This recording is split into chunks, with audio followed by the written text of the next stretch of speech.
Marcy Reynolds, and I am the supervisor of health and wellness, which includes cardiac rehab, pulmonary rehab, diabetes ed, wound care, which is the new thing, and community programs. So we put on programs in the community. Right now, I'm just going to put a plug in for the programs that we're helping to sponsor through a partnership. The rec center and the senior center are on board with this. These are some classes that were developed at Stanford University in California, and they were very carefully developed. The thought that they had was if they could get people to better take care of themselves or manage their own health, that they would need less medical care, and they'd have better outcomes. So we have adopted 4 classes from that series here in Wisconsin, and we're really trying to get them to take off. So the classes are each about 6 weeks long. It's once a week. It's a workshop kind of setting with a trained facilitator. And this spring, they're all being held at Riverside in the Mosh Room, which you might or might not be familiar with. But the classes are Healthy Living with Diabetes, which is actually finishing up right now. It's too late to sign up for that one. But the one that's starting this week is called Living Well with Chronic Conditions. So if you have any kind of chronic condition, whether it's heart disease, arthritis, macular degeneration, post-polio syndrome, anything that's a chronic health problem, you would benefit from this class. And the studies have shown that people that take that particular class tend to use their physician services 20% less, which in days of co-pays, that means less expense for you, okay? So it's something to consider taking, and like I said, it starts this week. The other one is called Stepping On, and that's a falls prevention program, and that's gonna start in April. And that program, I don't know the exact statistic, but the reduction in falls is phenomenal after taking that class. They do just a lot of just personal assessment, skills, balance training, things like that that can help you prevent a fall. We got into this whole thing based on that class because in our ER, I can't remember the exact number, but it's like almost 1,000 people a year come into our ER from a fall. Many of those people have a broken bone and end up in nursing homes. Okay, so if you can prevent the fall from the start, you're much better off. And then the last one that's also starting in April is called Powerful Tools for Caregivers. And that's a class designed for people who are kind of taking care of somebody. And you may not even realize how much you're doing for a neighbor or an adult child that needs help or a parent. But we know that the statistics are pretty incredible as to the amount of stress it has on the caregiver. And when you become that caregiver, many times you don't have an awareness of all the resources that are in our community. And particularly with Waupaca, we have actually a lot of resources for respite care, help in all different ways. So the class not only teaches you how to access resources, but it also takes care of you. It talks about your stress, your guilt, your sadness, and that kind of thing. So it's a really excellent class. To sign up for these, all 3 of these classes that are still waiting to be signed up for, all you do is call our central scheduling, and the number is on this sheet. It's also on the back of each of those brochures. Or you can just put your name on one of these handy dandy sheets today, and we will sign you up and call you and confirm that with you. So either way, we just really want to get people to take the classes because there's such a great benefit. The other things on the table have to do with our different support groups. We have a pulmonary rehab support group for anyone with pulmonary issues that meets once a month, and this is free. The information's on the sheet. We also have a diabetes support group. I don't know where that one went. That meets every other month, and that's also free and takes place at our department. And then just our program brochures are here. So feel free to grab any of this information or talk to me afterwards about excuse me, how you can access these programs. Okay, so being that it's Heart Month, February being Heart Month, this is our last little event for us from our department to celebrate our heart. So I was really happy to be invited to come and talk about heart health. And so what I'm going to do, if it's okay with you, is just give you a down and dirty of how your heart works. And then we'll just do question and answer, if that's okay. All right? Okay, so a normal heart. Our heart is just literally a pump. So we all know what a pump is. We have pumps in our vehicles, right? The fuel pump, You know, when the fuel pump goes out, what happens to your car? It stops, right? Okay, so it all depends on that pump. How many people have well water? Did your well pump ever go out? You turn on the faucet and it just trickles, right? Okay, so our heart is the pump that's in our body. And its job is to pump the blood, which carries oxygen and different nutrients around the body. And the oxygen and nutrients are what feed all the cells and the organs so that they can do their function. So if there's something wrong with your pump, same as with your car or your faucet, everything stops, right? So we all know how important the heart is. It's located a little bit to the left of the midline, so draw a line down the middle of your body and make a fist. Everybody make a fist. And go a little bit to the left. That's where your heart is. A little to the left of your midline, right there in your chest. So I really like people to be aware of exactly where their heart is, because a lot of times in our cardiac rehab program, when we get people after they had a heart event, their thinking is, well, the right side of my heart's over here and the left side's over here. No, it's just this little thing, and it's literally just as big as your fist. It's one of those cool anatomical things, right? So you make a fist, that's how big your heart is supposed to be. It can be bigger if you have some heart disease, but it's supposed to be as big as your fist, okay? It's made of special muscle tissue, so we know what our muscles are like in our arms and our legs, right? You can tense them up, they get hard, and the muscles are what do the work. So the heart is also made out of muscle tissue that has special qualities to it. It can conduct, and it can actually generate electricity, which our other muscles don't do. And its job, like I said, is to pump the blood, oxygen, and nutrients around the body, okay? So how does it pump? This is where we get into the right and the left side. And even in nursing school, when I would see a diagram, an anatomic diagram, I'd go, it's easier for me to just understand the concept of what's happening than to memorize what it exactly looks like. Because we always say there's 4 chambers. Now that doesn't look like 4 chambers to me. If I had to point out the 4 chambers, I'd be like, I don't know what you're talking about. It looks like this weirdly shaped thing with red and blue. So I want you to visualize something that's as big as your fist, divided down the middle, so there's a right side of it and a left side. And each side has an upstairs and a downstairs. So those are the 4 chambers, 2 upper and 2 lower. So what's happening when your heart is pumping the blood is the right side of the heart is receiving blood from your body. So it's coming back, it's going into the heart, and the upper chamber squeezes and pushes it through a one-way valve into the bottom part of the right side. Now that side gives a really strong pump, and all that blood gets shooshed through your lungs. Now that sounds weird, right? Because you're not supposed to have blood in your lungs. We all see movies where people cough up blood and then they die. But actually, that is the purpose of our lungs. They're like this big filtration sponge system. So what do we do with our lungs? What's the function of the lungs? Bring in oxygen? Right, you're breathing, right? Every time you breathe in, you're breathing in oxygen. Now, if you're smoking, you're also breathing in carbon monoxide, so we'll talk about that later. But you're supposed to breathe in oxygen, right? So that oxygen goes and fills the lungs. Meanwhile, the heart has sent that blood there, and the blood and the oxygen meet, and the oxygen literally goes through a membrane into the tiny blood vessels in your lungs, and that's how the oxygen gets into the blood. Now, the blood is full of oxygen. So what do you think happens next? Right, it goes into the left side of the heart, into the upstairs.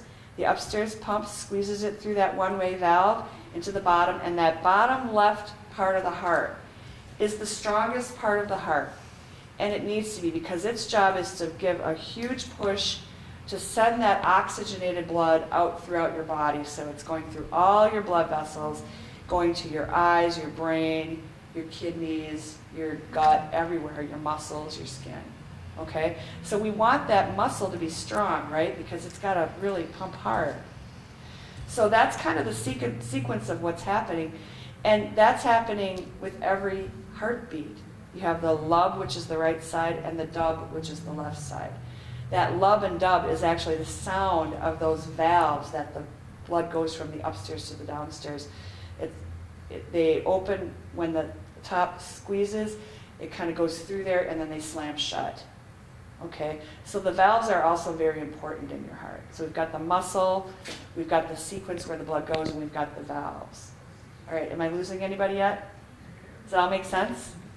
Okay. Okay. So the upper chamber receives the blood, it's squeezed through the one-way valve, the lower chamber then squeezes the blood out. So the right side pumps it to the lungs where it picks up the oxygen. Left side pumps that oxygenated blood out to the body.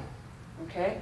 So when you have a heart event, one of the things they always look at, whether it's done with an echocardiogram, which is that kind of ultrasound where they rub it on your chest, or through a cardiac catheterization, they're looking at the function of that left lower chamber. How much blood is it able to pump out with each heartbeat? And that will tell us kind of a lot, actually. It tells us really what the strength of your overall heart is. Because if everything else is working but the left chamber is kind of then not a lot of blood goes out, then not a lot of blood comes back. So it all kind of depends on that left bottom chamber. So about half of your blood's going to your lungs to pick up oxygen. The other half is going out to the body. A little more, it goes out to your body than goes to the lungs, actually. About 65% is being pumped by the left side and 45% with the right. So I'm telling you this because when you have that test done, they're going to say, well, your heart is at 65%. And people are like, oh my God, my heart's only at 65%. No, 65% is good because it's only measuring the left side of the heart. That's 65% of blood. If you get a number like 45%, then there's mild weakness in that bottom chamber. If you get 10%, they're probably going to say you need a heart transplant. Okay, so in our program, we've seen everything from 10% to 65%. More and more people on the lower end, though. And if you get down by 35%, you're probably going to have problems with congestive heart failure that comes and goes. And cardiac rehab really helps that because what do we do in cardiac rehab, girls? Exercise. So you exercise your muscles and your heart has to beat faster, so you're actually exercising your heart, which makes that bottom chamber stronger. So exercise is the key to everything. I'm just going to tell you now. I am trying to brainwash you. It is. So what if it's not strong? We call that a reduced ejection fraction, which is a fancy word for what I just explained. All right. What can cause that to be weak? A heart attack, congestive heart failure, cardiomyopathy, valve problems, all those things. You can increase the strength through exercise, okay? I always get ahead of myself on these slides. All right, so that's the heart, but there's another really important thing that you need to know about the heart, and that's where does the heart get its blood supply from? All that blood that's passing through those chambers isn't making the heart run. It's the blood that the heart receives itself, and those are called the coronary arteries. If you make your fist again and go like that, that's what your coronary arteries do. They lie on the outside, and they actually feed the heart muscle very highly oxygenated blood because it needs a lot of oomph to do all that work because your heart is beating 60 times a minute, minimally, really, for your whole entire life. And somebody one time figured out, like if you're 70, how many heartbeats that would be. But it's just this phenomenal machine that just keeps going from conception to the last breath. So it needs an uninterrupted supply of blood and oxygen. You can't interrupt that supply or you're screwed, basically, right? Can I say that on TV? Okay, so most of our heart problems and the patients that we work with have to do not with the heart itself, it has to do with those blood vessels. We call those the coronary arteries. What happens with coronary arteries is they can get plugged up, just like a drain can get plugged up, and then no blood goes through. And that's basically the problem with coronary artery disease.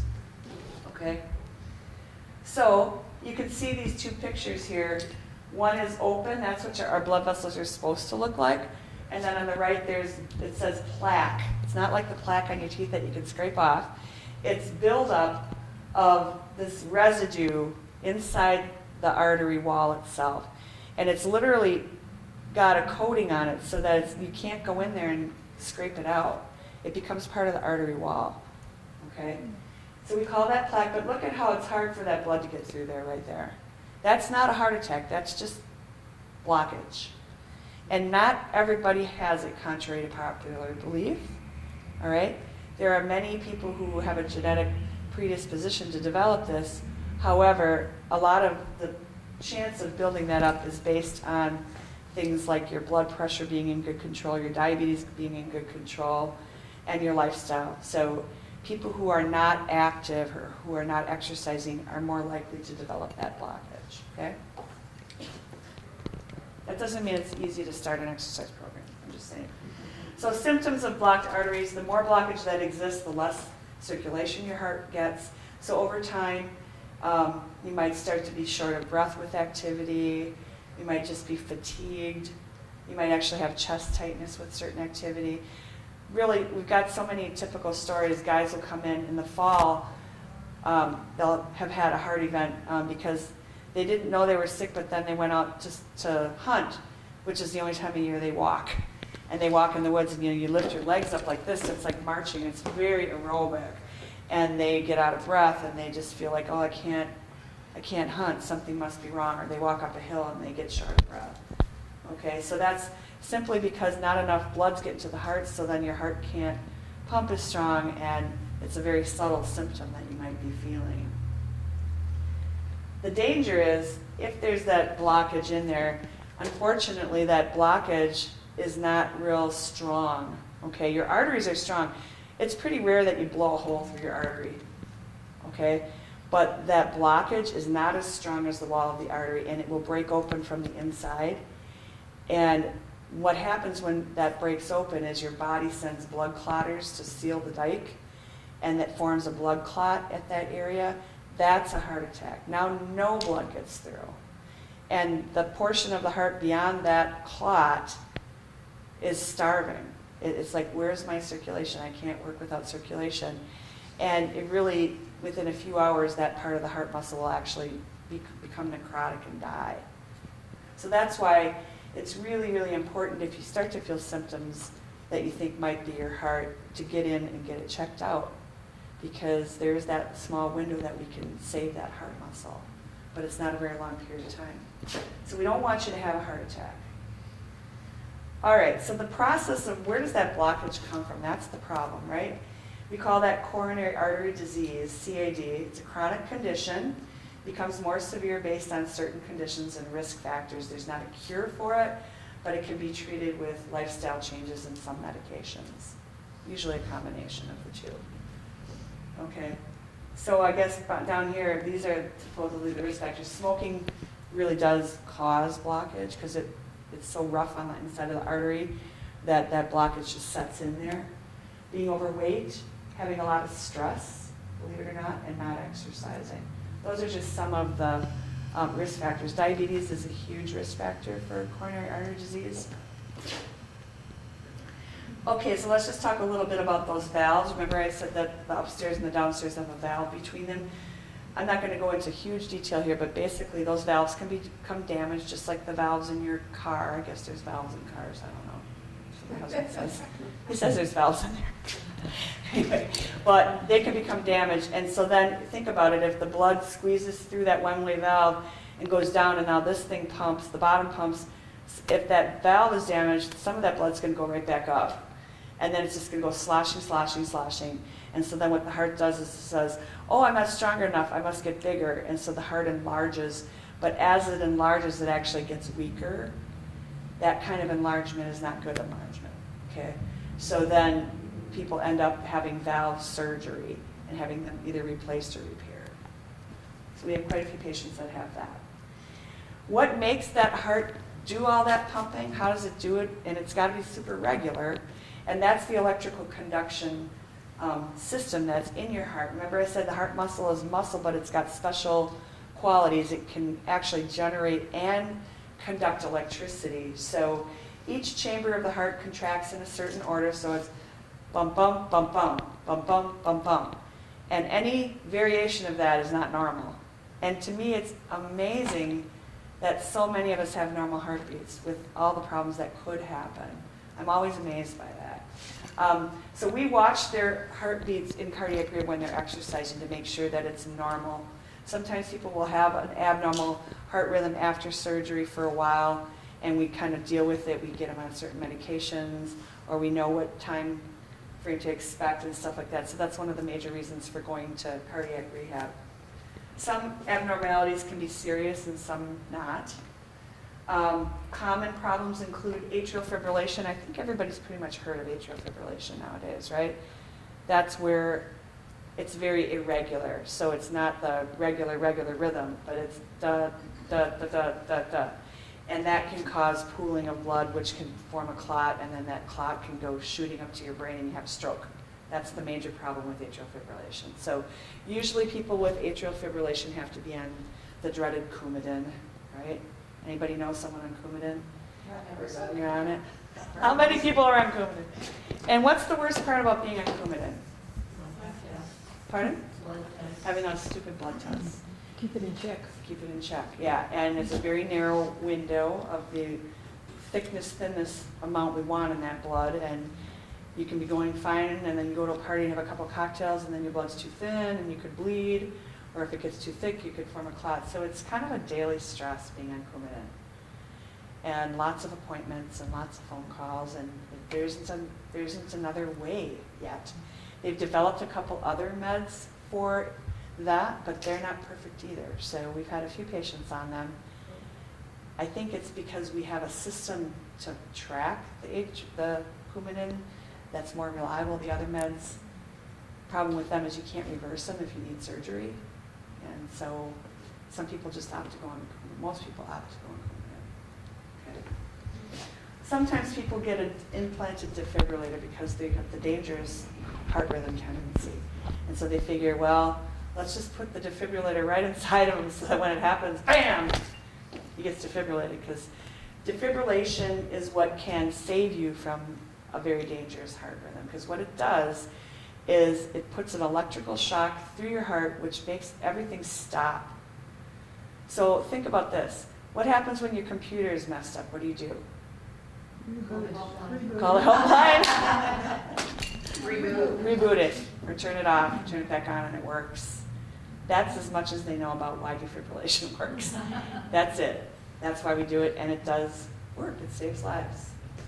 So that's why sometimes if people have, after surgery, they see that tendency for that dangerous heart rhythm, they'll stick a defibrillator in there. Okay, so what's the bottom line? I don't remember this slide. Since our life depends on our heart not stopping, but continuing to beat regularly, strongly, and efficiently, and since the heart is made of muscle, which means it can get stronger, the answer is exercise. And see, I told you it's always going to end with exercise. Actually, the stronger the heart muscle, the better it conducts electricity. So not everybody gets a defibrillator. Sometimes they send them to rehab to say, get this person in shape so they don't need a defibrillator. Okay, so think again, it's all based on that muscle being strong and viable. Okay. That's it. Oh my gosh, that was short. Any questions? I have other information How here. come some people feel, the AFib really well, strong, and others don't? Right. Well, that's a really good question. And I would say, how come my husband can come home with blood dripping and he didn't even know he got hurt? Whereas another person goes to the doctor when they have a cold. Yeah. I think it's just we all have different capacity to feel pain and feel symptoms in our body. There are a lot of people who have a lot of the symptoms we were talking about, the shortness of breath, tightness, that just, it doesn't occur to them that something's wrong until they actually have the heart attack. So what we like to do is try to get people to think about those symptoms, get in touch with your body so that you can, at the first onset of symptoms, seek treatment. Now the flip side of that is a lot of people say, yeah, well, I did what you said, I went to the ER and there was nothing wrong, and they all thought I was stupid. So I think that's a big reason why people don't seek care, is they don't want to be called crying wolf. I think we're a bunch of non-hypochondriacs, to be honest, especially in the Midwest. We can tolerate a lot before we go to the doctor. So it can be dangerous in this situation, right? Atrial fib, though, sometimes it is funny that my dad didn't know he had it, and he actually had to fall off the couch. His heart rate was 140. And he didn't. Yeah. What was your question? I don't remember seeing diet on the list of things to help control arterial blockage. We do a lot with diet in our program. This is just kind of a down and dirty. This is actually from our program. We have a half-hour education session every time they come. So this is just kind of focusing just on the heart, but there's tons of it. Gail can tell you, every Monday we have a diet class, and she really focuses on some key things that are important to heart health. The problem is there's so many diets out there that people get really confused. I get confused. So she's pretty much focusing on low fat and low calorie, right? And low sodium, those three things. So what that really basically means is you're going to be a lot healthier if you basically cook from scratch, because a lot of sodium is in packaging. So when you think about how the grocery stores are set up, and I'm not anti-grocery store, but you know, things have to have shelf life for them to be able to make a living, right? Everything that's in a box and a can is preserved with sodium as the main preservative. So you will look on the, she teaches you to read the nutrition label. I think she recommends 1,500 grams of sodium a day. Some packaged foods have 900 per serving, and that serving is a half a cup. All fast food has got a whole day's worth of sodium in a meal. We just talked about. Did you just talk about that? Applebee's. Yeah. The rapid ribs contains 6,000 Milligrams of sodium. So that's just that one piece of meat in the product that was used to be cooked. The sauce, the bread. So we just aren't aware. Right. You're not aware. So it kind of gets, I mean, that's why we do so many classes, because you can't just learn that in like a pamphlet. And it's not just knowing the information, but then it's, okay, what am I doing at home? And then it's, oh, I feel guilty, I caused this. Well, no, it's about making changes that you can live with. And those changes usually, the healthiest way to make changes is little by little over time, not change everything one day. Nobody can sustain that, so. I have kind of a follow-up on that one. When you were showing the picture of the blockage, you said that it can't really be cured. So what, once you're blocked, or even partial blockage, once you're blocked? That's a good question. Actually, there isn't like a cure like medicine that actually reduces the blockage, but there has been a ton of evidence. I don't know if anyone's heard of Dr. Dean Ornish. He kind of started out in the 70s and he got poo-pooed for a long time. But he was a cardiologist that put people through this program. They had to go live at this place for a month. And he put them on a vegetarian diet. They had to do yoga every day and they exercised. And he measured their blockage and it actually did decrease. So that's the only, that lifestyle thing, those three tenets, the stress management, diet, and exercise, can reduce blockage over time. And any bit of those three things you do is going to have benefit.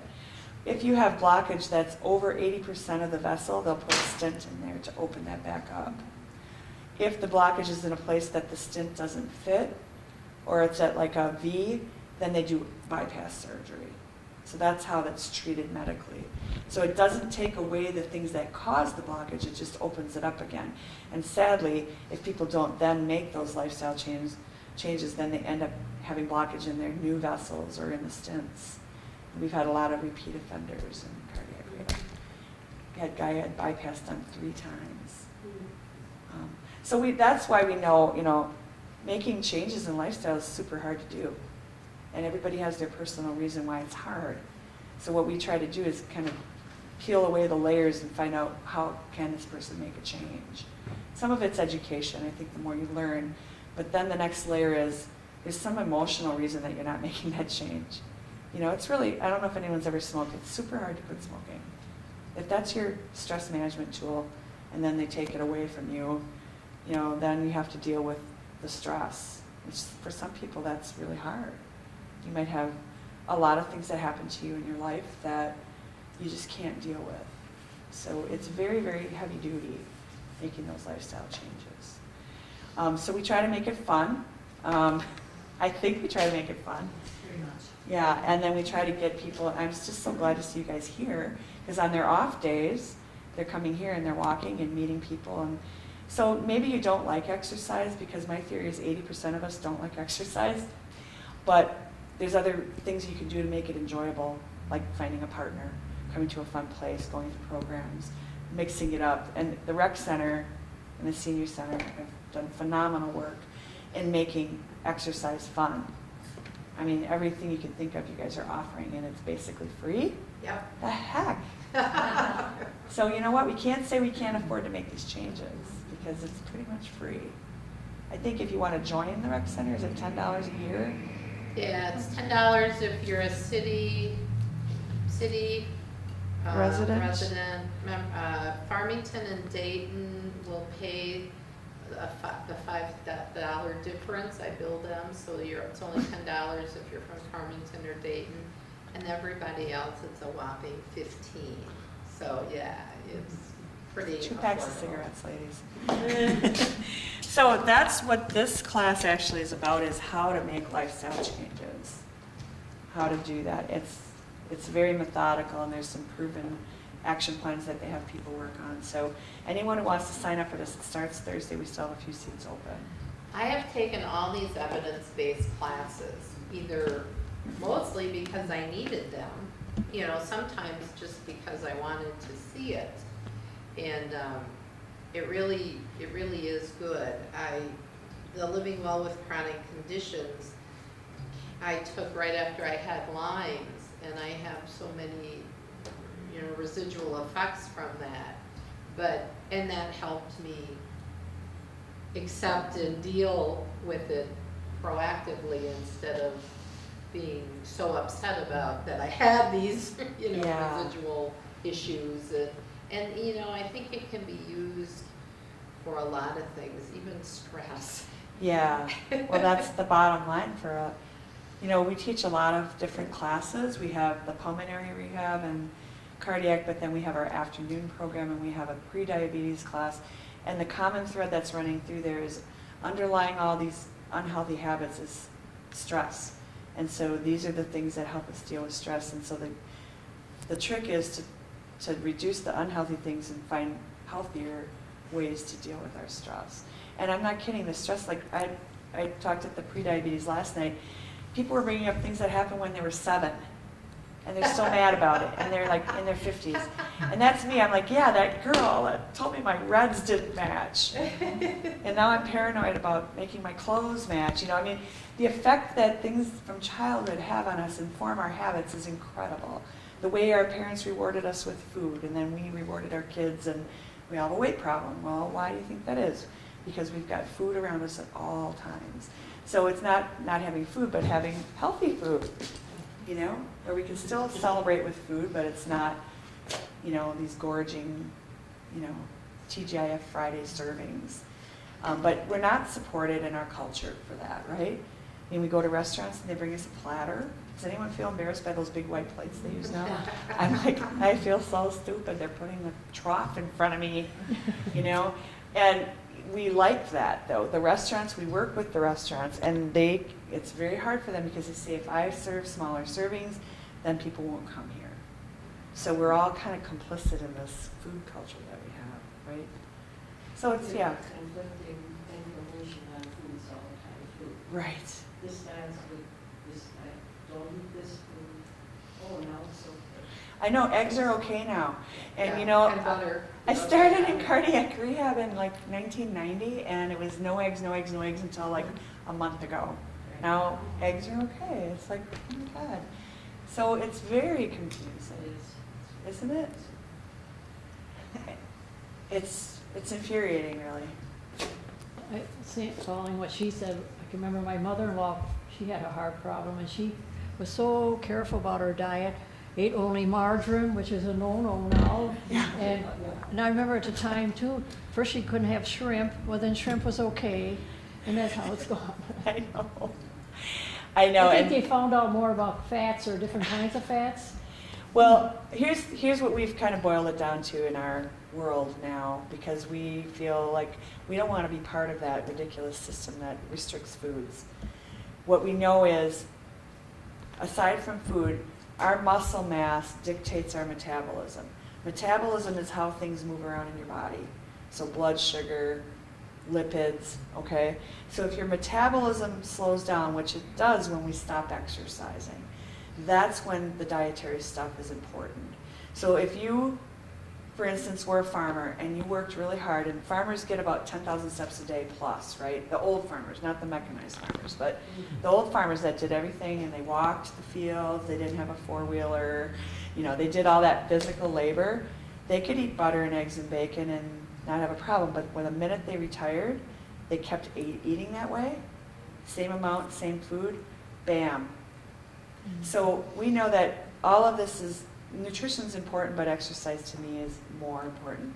If you can keep your metabolism going, then you can handle some of the foods that we want to eat. But if you're not active, all that muscle around age 40 starts getting displaced by fat. Fat is not just storage. Fat is actually metabolically active. And if you've got too much fat around your middle, it's literally taking any fats that are being circulated and throwing them into your arteries. So the key is exercise, displacing the fat by muscle. You don't have to be your high school weight, but if you're walking 30 minutes a day, you'll be less susceptible to the blockage. So that's kind of, you know, it's interesting to have been in this business so long and see that it really, that's the one thing that's always held true. And that really matches up with the diabetes science too. The more active and the more muscle you have, the better blood sugar control you're going to have. In fact, when people start cardiac rehab and they're on insulin, many times they get off their insulin because the insulin makes them go too low when they're exercising every day. Of course, as soon as they stop exercising, then their blood sugars go back up and they go back on their insulin. But, you know, the less medication, the better. So exercise really does affect all of that. So that's the cool thing about exercise. So we don't, you know, go into all of the different cardiac diets anymore other than salt, which is understandable because actually when I was a nursing supervisor, we'd get a lot of people in the ER with a bout of congestive heart failure, and 9 times out of 10 they had eaten something super salty, a lot of them, and I'm not bad-mouthing Chef Chu's because I love Chef Chu's, but they had been to Chef Chu's and had like the buffet, which has got monosodium glutamate and sodium and soy sauce. And then they'd end up not being able to breathe and be hospitalized in the ICU from salt. So salt is pretty much a fact, but eggs, fact or fiction, I don't know. It'll be really interesting to see what comes out of the, I'd say FDA, with the new food pyramid, because that's being worked on right now. And one of the issues, of course, I'm a farmer and a huge promoter of all things farming. Yeah. One of the issues right now is that there is a recommendation to reduce red meat, even lean meat, to 1.7 ounces a day, and actually turn it into a side dish rather than the main dish. However, the current per capita consumption is 1.8 ounces a day. So what, we crank it up?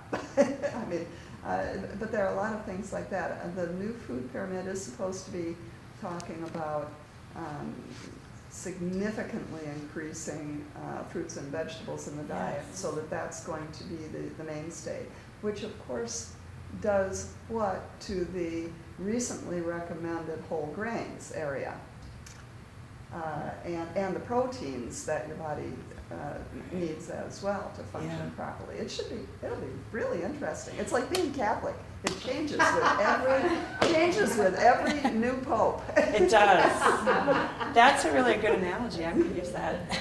No, I think that food pyramid, we all know now, good, bad, or indifferent, that it was politically motivated. Well, it still is. And now it's going to be politically motivated again, and we all want to just know what the truth is, but they're just not going to tell us. Mm-hmm. But use common sense, right? Use common sense. If there's a lot of calories in meat and you eat 16 ounces of it a day, it's really, honestly, it's all about calories. It really is. And we don't need a lot of calories to function. If you're exercising, you need more. But me, I've done the calculations, I only need 1,300 calories a day. That's a severely restricted calorie diet. Most of us would say, I can't live on that. I can't live on it. That's why I have to exercise. That's my motivation, because I want to eat more. And then you compare a piece of bread to a piece of string cheese, there's way more calories in the string cheese than there is in the bread. So it's all about calories, really. And then once they're inside of you, if you don't need that extra calorie and it gets stored as fat, and then that fat starts to send lipids to your coronary arteries, that's really how it works. So it's not as much about any one food being bad, but it's about the calories. And the truth of the matter is things that are high in fat are very, very high in calories. So that's really why we restrict the meat.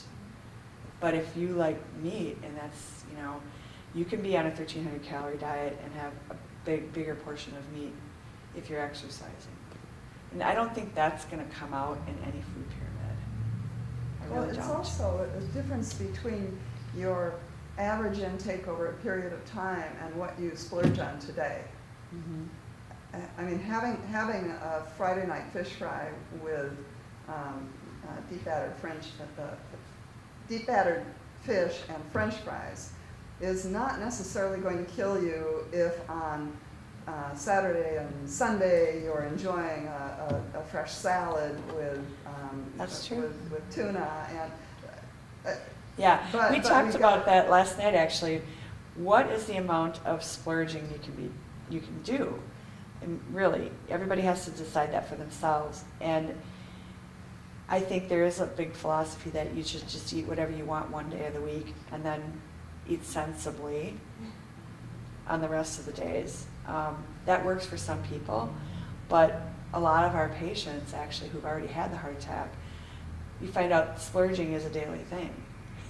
So then they haven't made any changes. So it's all relative to what you're actually doing. Right. Any other questions, anybody? We're talking about, go ahead. I was gonna say, how come sometimes a person's heartbeat seems like it's stronger and you can feel it, whereas most of the time you don't? I don't know, sometimes I experience that, you know, like it's pounding hard and then it doesn't seem to be out of sync, I mean, that I can tell. Does it seem like it's faster No, or just you can- harder, stronger, that I can harder? feel it. Is it when you're laying down or throughout the day? Sometimes. Right after a I big can't, cup of I don't know if all the time. I have noticed, like sometimes if I have a glass of wine, it might do that. Oh, I mean, I think that's what's doing it. But, the most important things are regularity and rate. Your heart rate at rest should never be over 100. okay. So if that happens again, just take your pulse and see if it's faster than it should be. Then that's something to go, call attention to the doctor. If your rate is under 100 and it's regular, then it might just be that certain times you have more awareness of your bodily symptoms. And amazingly, we have periods of time where we're more.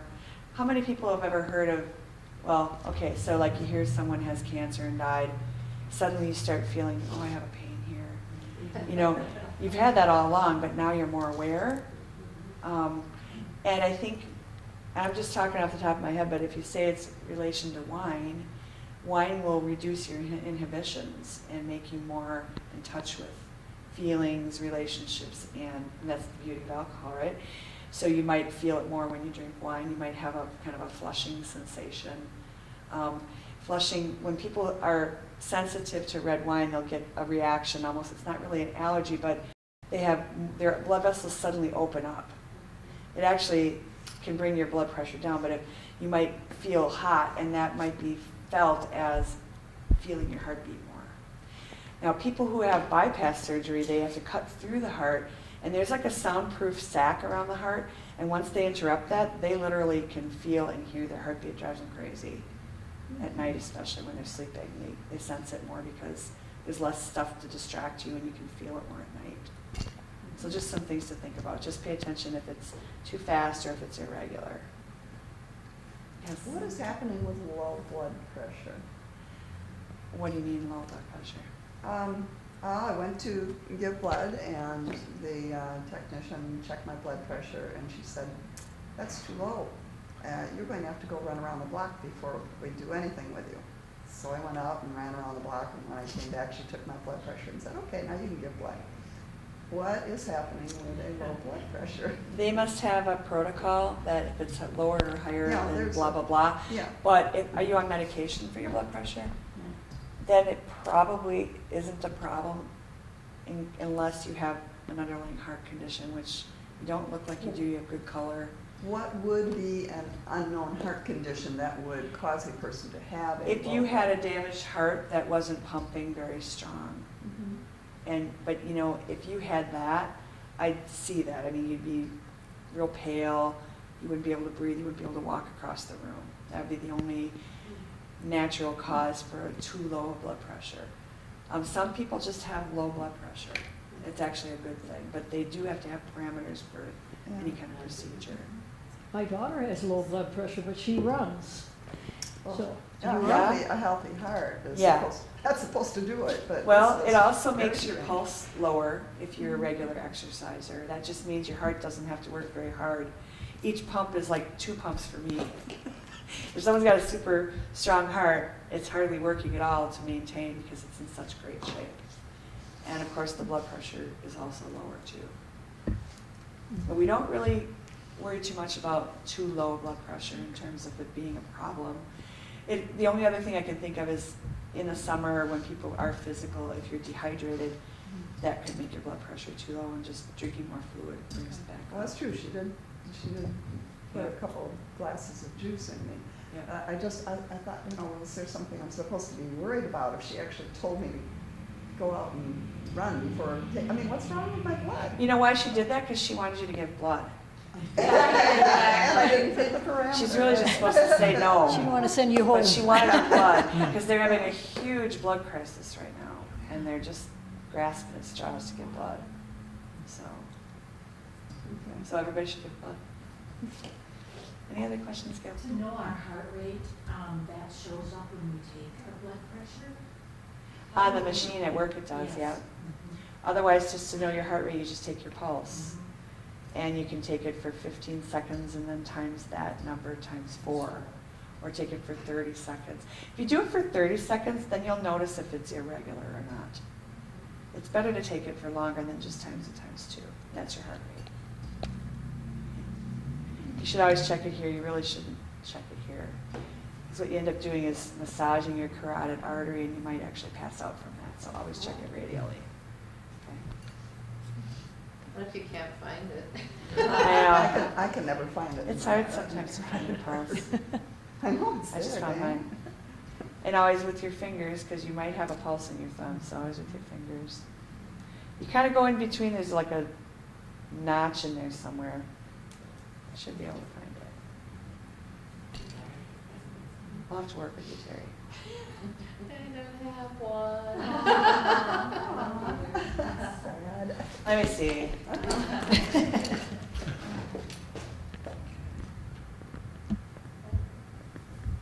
There it is, right under this finger, right there.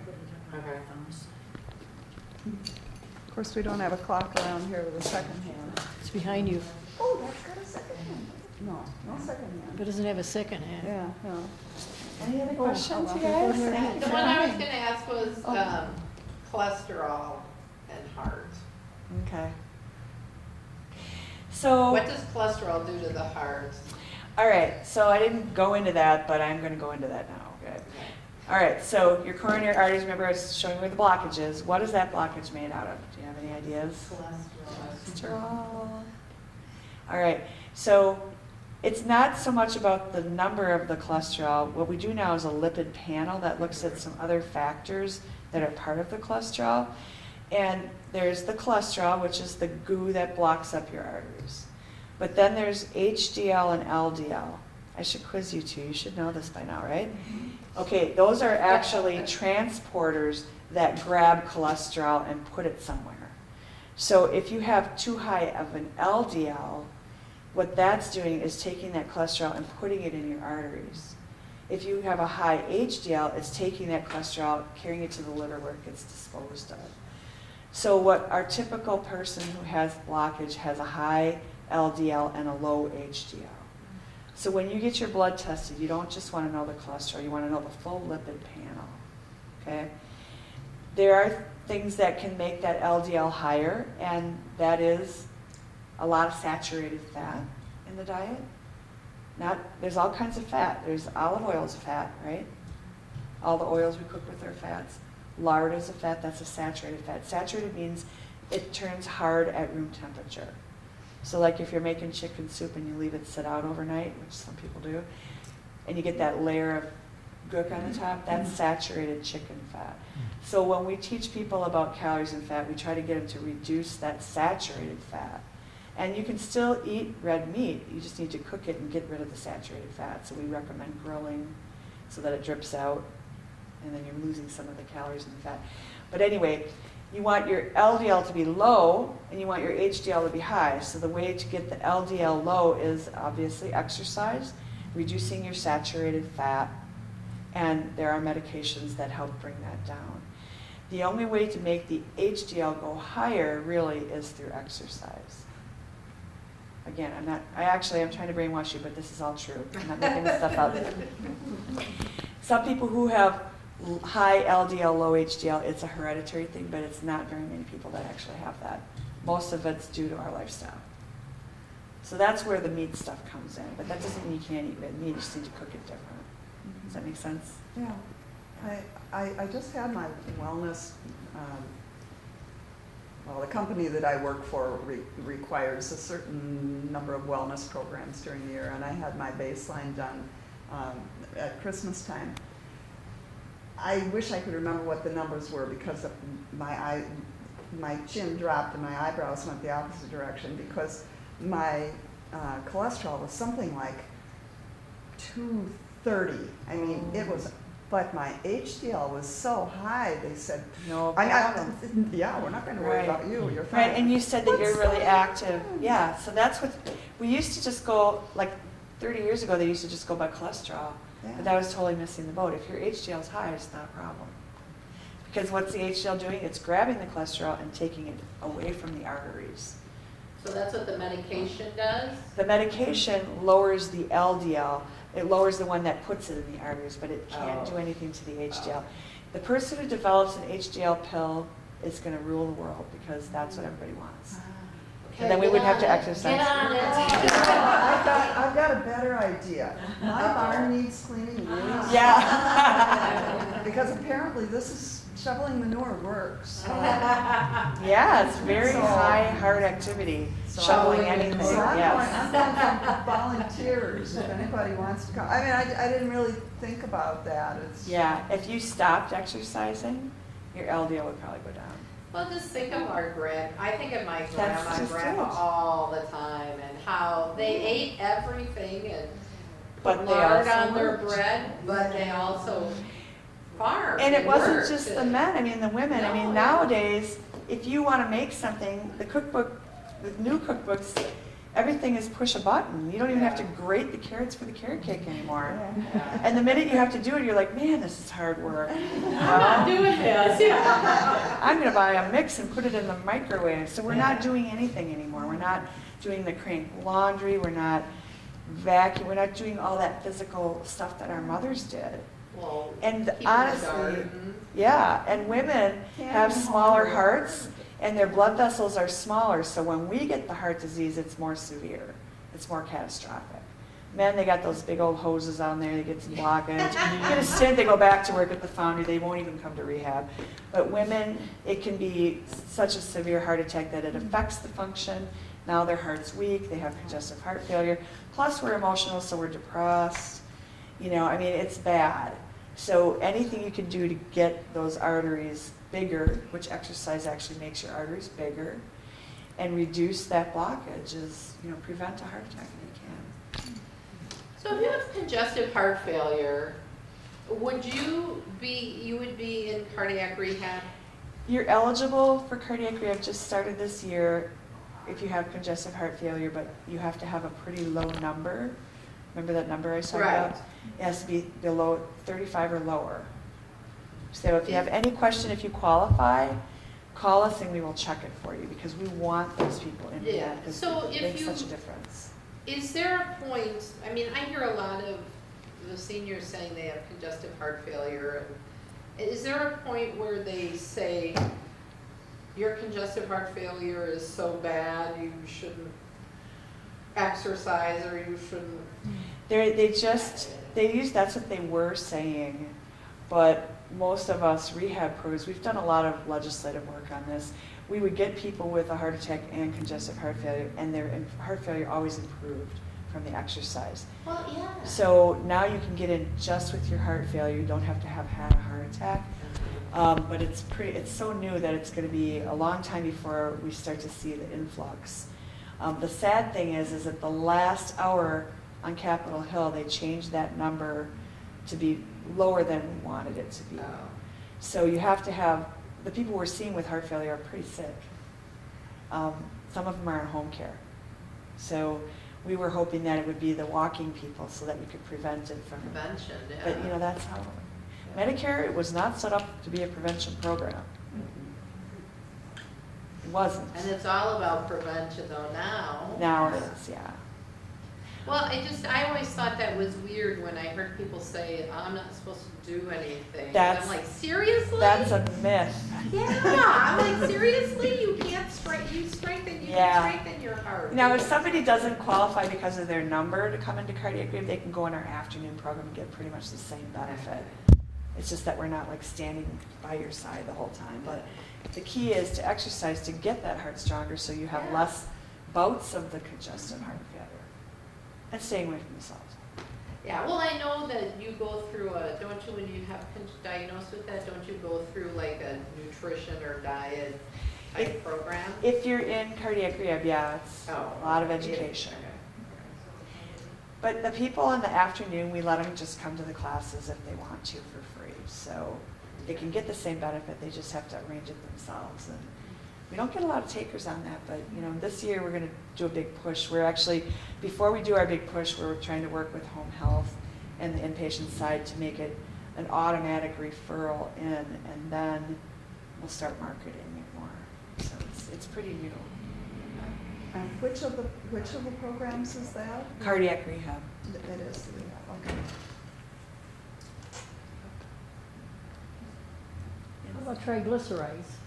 Triglycerides are another form of fat, stored fat, and they don't know as much about triglycerides, to be honest with you. But when we see someone with a lipid panel and their triglycerides are over 150, we start to suspect that their HDL, and usually we'll see that the HDL is low as well. But also that's an indication of diabetes if your triglycerides are super high. Isn't that related to how much sugar or something to do with Yeah, sugar? like if you're going to have a lipid panel and you're supposed to fast the night before, really if you want your triglycerides to be lower, you should avoid sugar for a couple days. So if you have too much sugar or carbohydrate in your diet, your body doesn't need all of that, so it converts it to the storage thing called triglycerides. So it's really affected more by the sugar, whereas the cholesterol itself is more related to the fat intake. But they don't know a ton about triglycerides really, as far as how they impact things. I think they would after all this time. Okay. Thank you. Thank you. You're welcome.